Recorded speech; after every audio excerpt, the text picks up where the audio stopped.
Hi guys, good evening. So, ngayong araw na to, try natin i-review ang TP-Link TL-WR840.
This is your or defective yung unit.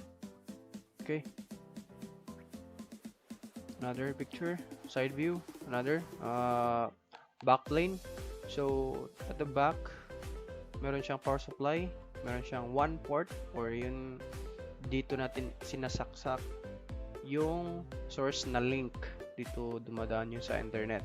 Tapos itong yellow na mga terminal, apat, dito mo isasaksak yung mga computer devices mo, yung switch hub, at iba pa. Okay, yung mga yung mga Android at mga laptop base via wireless, dito mo isasaksak hindi sasaksak. Dito kayo ko connect via sa antena nito, itong at dalawang nakatayo. Okay, so itong box, simple, super nice, yellow at the top. Actually, this device is 300 Mbps multi-mode Wi-Fi router. Bakit siya tinatawag na multi-mode Wi-Fi router? It's because this device can handle multiple functionality like with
Na. Na.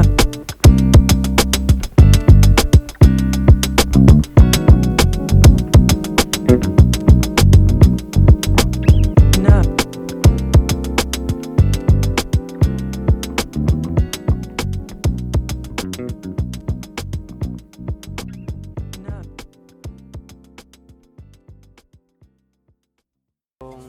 Yung R844N natin, tapos ako itong client na to. Okay? So, click natin yung internet tab. Makikita dito yung connection natin. Sa wireless naman, makikita natin ang binobroadcast natin na SSID. Ito, balik natin ha. Ito, click natin yung wireless na logo.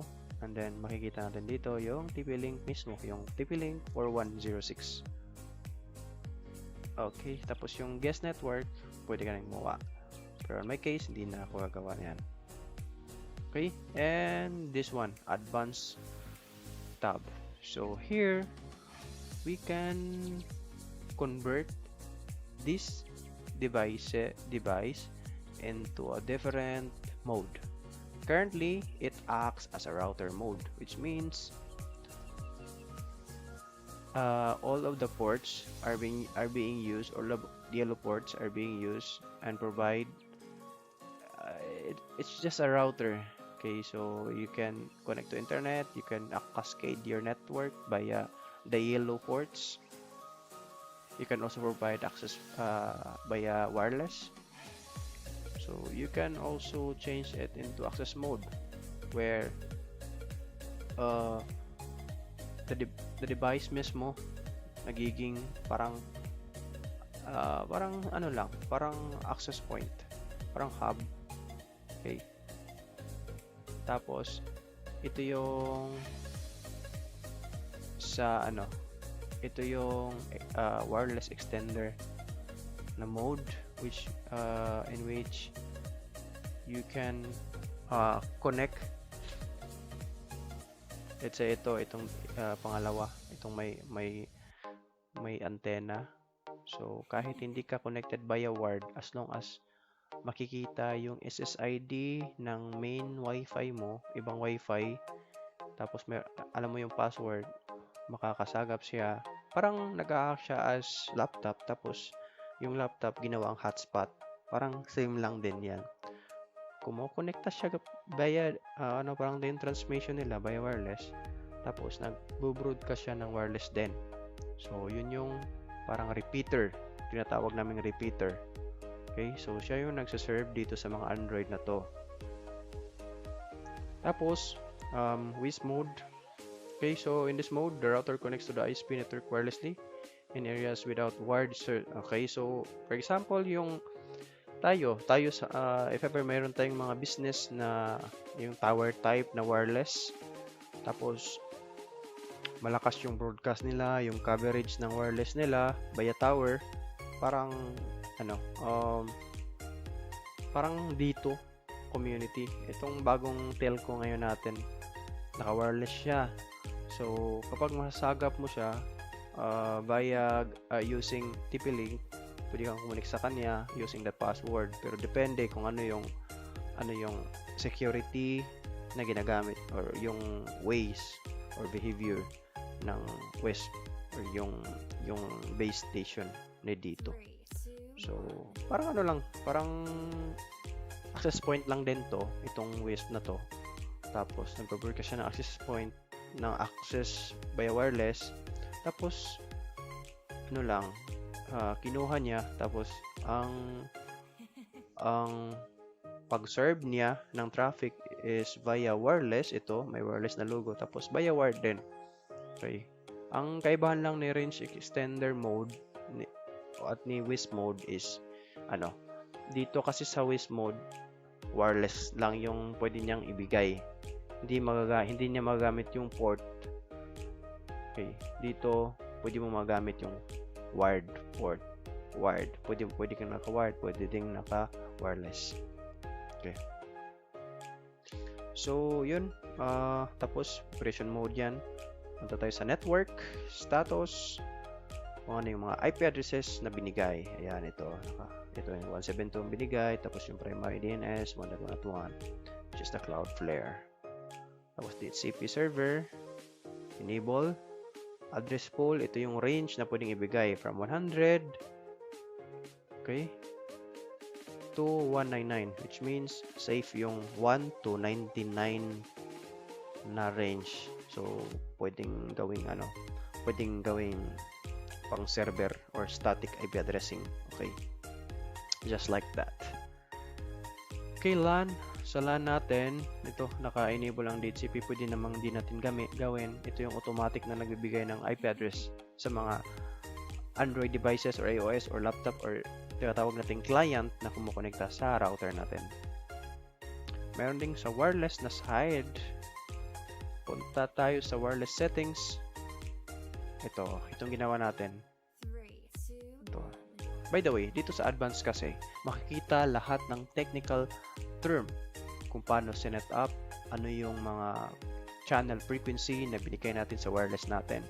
Doon kasi sa network map, parang ano lang yon, parang in layman's term, para mas madaling intindihin ng mga non-technical.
So, yung 20 MHz is capable for an assumption kung ilan yung distance. Let's say, for example, mga 20 meters ang layo mula sa router.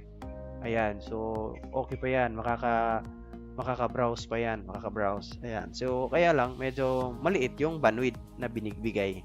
Kaya maliit yung pipe pero mataas ang distance. Sa 40 MHz, malapad, mabilis, pero maliit yung distance.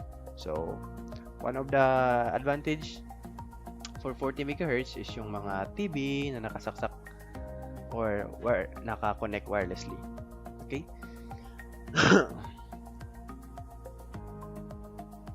Ayan. So, dito naman tayo sa mode. Sa mode, mayroong protocol dito na ginagamit ang mga wireless. Standardized ito. Lahat ng mga router or yung mga wireless brand, alam to. Sa mode, mayroong 802.11 B, G, and N. Bakit nilagay dito yung B, G, and N? Meron ding option na naka-N lang or G and N lang kasi meron mga devices na yung gumagamit ng Bluetooth, yung gumagamit ng mahihinang devices, ayun na protocol. Kaya ang downside lang kasi nito is yung mga non-latest na devices o yung mga maliliit na devices na hindi capable for the latest na wireless protocol is nagkukos ng downtime sa network natin or sa wireless natin. Kaya humihina yung wifi natin. One of the reason is yun, yung mga non-latest na devices na kumukonekta sa wifi natin. So kung gusto ka mas mabilis yung network ninyo or internet connection ninyo, then set it to 11N only para yung mga malalakas na mga devices yung kukonekta or capable na makonect dito. Yung iba hindi na makakakonect or hindi nila makikita sa mga Android nila, yung mga old na mga devices, hindi nila makikita yung wifi na to kasi naka-N na yung standard. Okay, good. Okay, to just save it. Operation success. Meron ding wireless schedule dito. Let's check kung ano ang wireless schedule. Okay, nawawala na ako ng internet. Disconnect pala ako kasi kinlik ko yung save, kaya pala disconnect ako. Anyway, let's refresh na lang the session.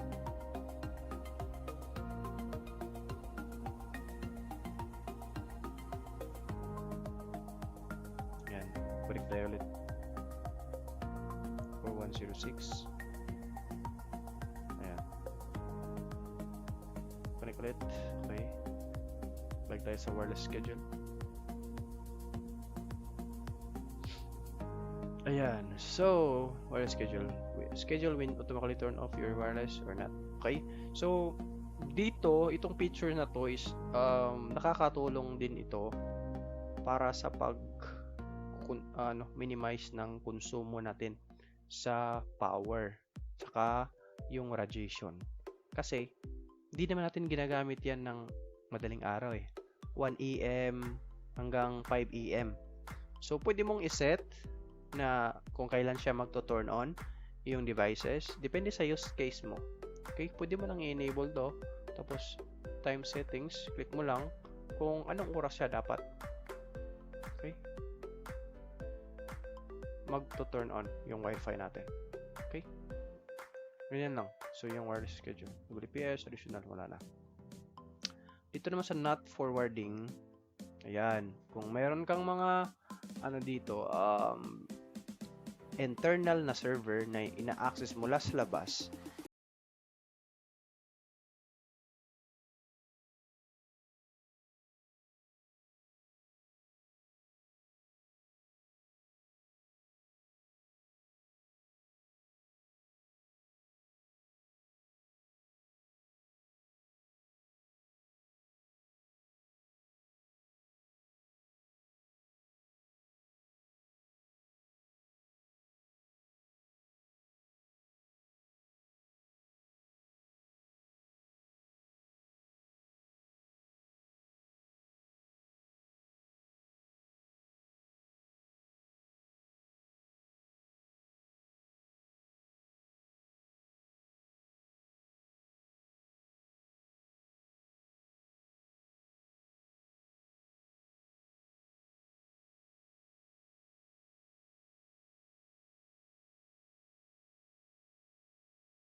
IPv4 na natitira.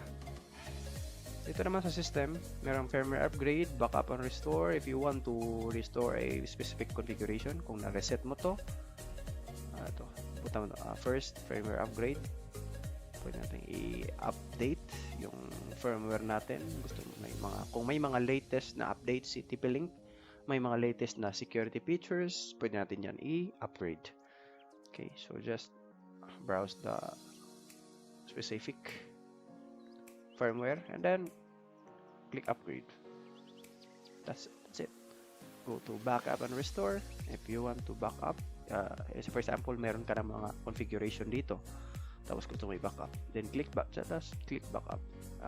Click backup. Yan, meron tayong .bin na file. So if you want to restore that specific, ito, may mga may mga instances kung nire-reset mo yung Wi-Fi router mo. So kung magagamit mo yung backup, bina-backup mo na configuration dito.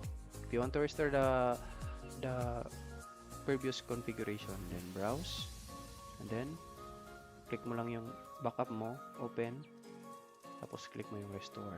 Okay?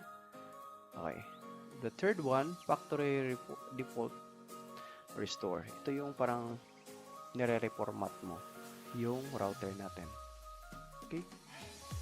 Nililinis mo yung mga configurations, yung mga conflict. Kung hindi mo naintindihan, ayan, factory default reset.